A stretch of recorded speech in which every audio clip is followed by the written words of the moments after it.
మీ office ఇదేనా?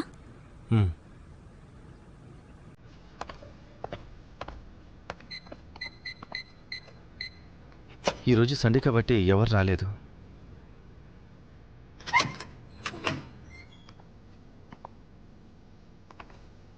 రా.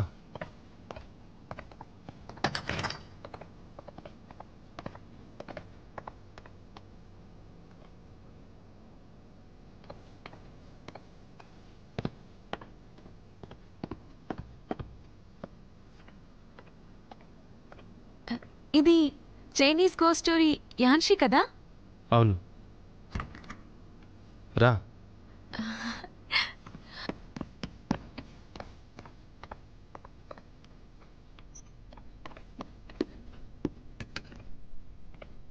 ఇదంతా కూడా నా ఆఫీసే. నువ్వు ఇక్కడ చదువుకోగలవా? డెఫినెట్గా.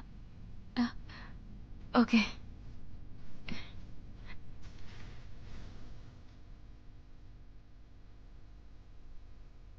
ఓకే, నేను స్టార్ట్ చేస్తాను. నాకు కూడా వేరే పని ఉంది.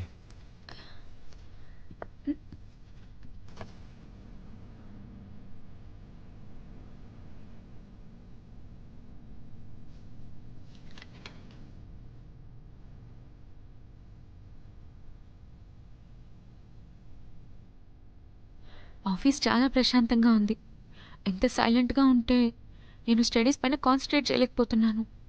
ఇక్కడ మాస్టర్ నేను ఇద్దరమే ఉన్నాము.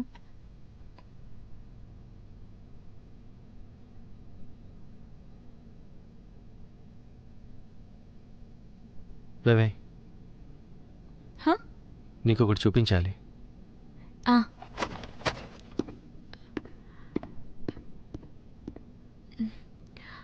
ఏంటిది? ఇది మన వెబ్ గేమ్ బేసిక్ క్యారెక్టర్స్. మీ ఓన్ ఆన్లైన్ గేమా? జాగ్రత్తగా చూడు.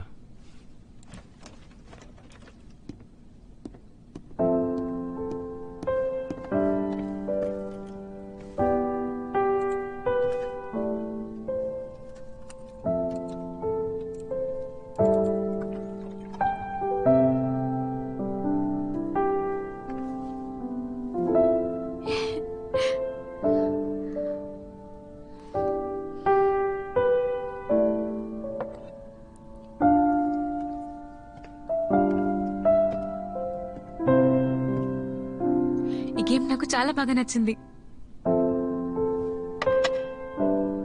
నువ్వు చూసింది క్యారెక్టర్స్ మాత్రమే.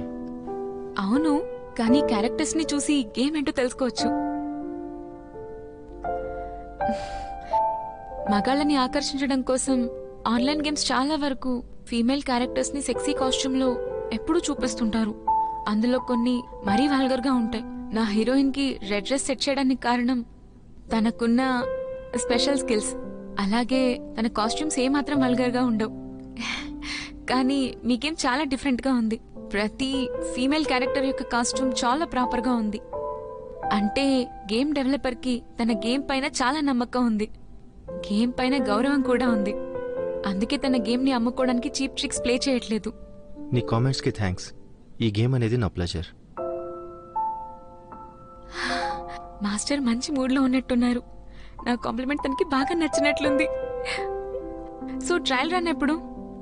బహుశా ఇయర్ ఎండింగ్ లో ఉండొచ్చు. ట్రయల్ లాగిన్ అవ్వాలనుకుంటా. ఓకే. నిజంగానా? అది ఆ టైంలో మన ఎఫెక్షన్ లెవెల్ని బట్టి ఉంటుంది. మాస్టర్ ఇప్పుడు ఏం చెప్పాడు? ఎంత స్ట్రిక్ట్ గా ఉంటారనుకోలేదు. నో, ఇకపై నేను ఆచితూచి మాట్లాడాలి. మన అఫెక్షన్ లెవెల్ ని ఎలా కొలుస్తారు? అది క్యాల్కులేట్ చేయడం కోసం ఒక మోడల్ని డెవలప్ చేస్తాను.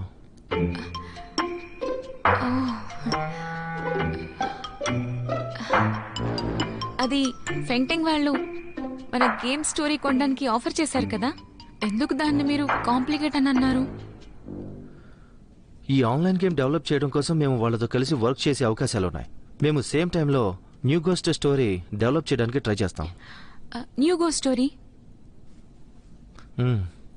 పబ్లిక్గా అనౌన్స్మెంట్ ఇవ్వలేదు. ఆల్రెడీ మీకు వాళ్ళు తెలుసు. గేమ్ స్టోరీ ప్రాజెక్ట్ విషయంలో మీరు నాకు హెల్ప్ ఎందుకు చేయకూడదు? అలా చేస్తే బాగుంటుందేమో కదా. స్టోరీ కూడా నా నేమ్తోనే పోస్ట్ అయింది. అలా సెట్ చేసింది కూడా మీరే కదా. అప్పుడు వాళ్ళకి అమ్మకపోవడమే బెటర్. ఇది వాళ్ళతో వర్కౌట్ అవ్వకపోతే మన గేమ్ మన దగ్గరే ఉంచుకోవచ్చు. అనవసరంగా టెన్షన్ పడుకో. ఓకే, నేను సైన్ చేస్తాను. కాపీరైట్ మనీని మనం అందరం షేర్ చేసుకుందాం. నా ఫ్రెండ్స్కి అవసరం లేదు. కానీ వాళ్ళంతా కూడా ఇందులో భాగమే కదా. ఇది నువ్వే ఉంచుకో. ఫస్ట్ టైం మీట్ అయినందుకు మా గిఫ్ట్ అనుకో.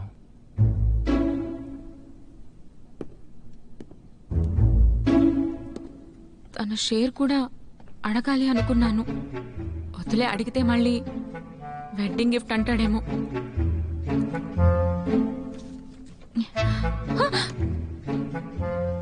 ఎందుకలా నిలబడ్డాడు నాకు అసలు అర్థం కావడం లేదు. తన సీట్లో నేనెందుకు కూర్చున్నాను?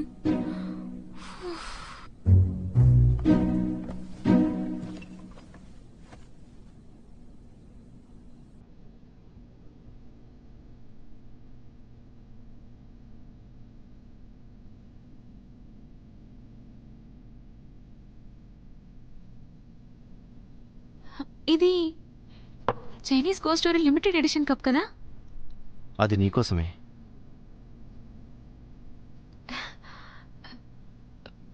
మిగతావి కూడా ఉన్నాయా? గేమ్లో మొత్తం 20 క్యారెక్టర్స్ ఉంటే కప్స్ కూడా 20 ఉండాలి కదా. ఫెంక్టింగ్ కంప్లీట్గా సెట్ మొత్తం ఇచ్చారు.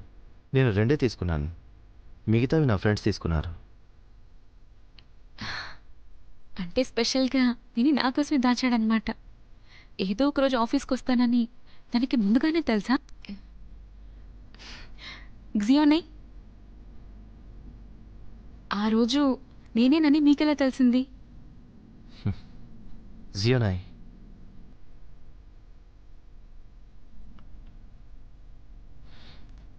మార్చి నెలలో జీజీలో ఇంటర్నెట్ కేఫ్. అప్పుడు నేను బయటకు వస్తున్నాను. నువ్వు గేమ్లో ఫైట్ చేస్తుంటే నేను చూశాను. అంటే నేను తనకి చాలా రోజుల ముందే తెలుసు. నువ్వు చాలా బాగా ఆడావు. నీ ఫింగర్స్ చాలా క్విక్. సమ్మర్ టైంలో క్వీసీని ఎక్కువగా ప్రాక్టీస్ చేయడం వల్ల ఆ స్పీడ్ వచ్చింది నాకు. స్కూల్ టైంలో మాత్రం నా ఏపీఎం ఎక్కువగా ఉండేది కాదు. 150 కూడా రీచ్ అవ్వలేదు. ఏపీఎం అనేది రిఫరెన్స్ ఫ్రేమ్ మాత్రమే. అంటే ఏపీఎంతో పోలిస్తే స్కిల్ లెవెల్ అనేది చాలా ఇంపార్టెంట్ అన్నమాట. మాస్టర్, మీ ఏపీఎం ఎంతో తెలుసుకోవచ్చా? నేను ఎప్పుడు కౌంట్ చేయలేదు. నేను స్టార్ట్ చేసినప్పుడు ఏపీఎం అన్న కాన్సెప్ట్ లేదు. ఏపీఎం అనేదే లేదా? అంటే చాలా రోజుల క్రితం మొదలు పెట్టుంటారు. గేమ్ ఆడుతూ ఉన్నప్పుడు చాలా హాట్గా కనిపిస్తాడు అనుకుంటా. మనం ఒకసారి ఫేస్ టు ఫేస్ ఫైట్ చేద్దాం. కానీ మై డియర్, నన్ను ఎక్కువ ఇబ్బంది పట్టకు. నేను విన్నది నిజమే అయితే తను నన్ను డియర్ వైఫ్ అని పిలవబోయినట్టున్నాడు. నేను మరీ ఫార్వర్డ్ అయిపోతున్నట్టున్నాను. నేను ఇంక చదువుకుంటాను.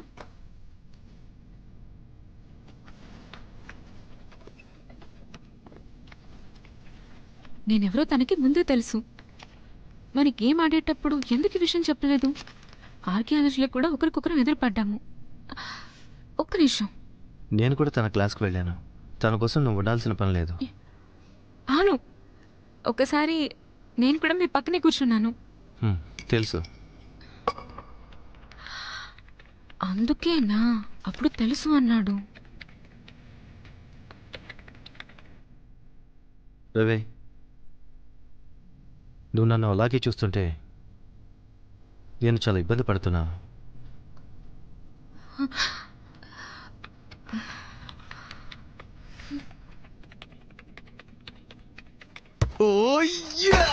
Good shot.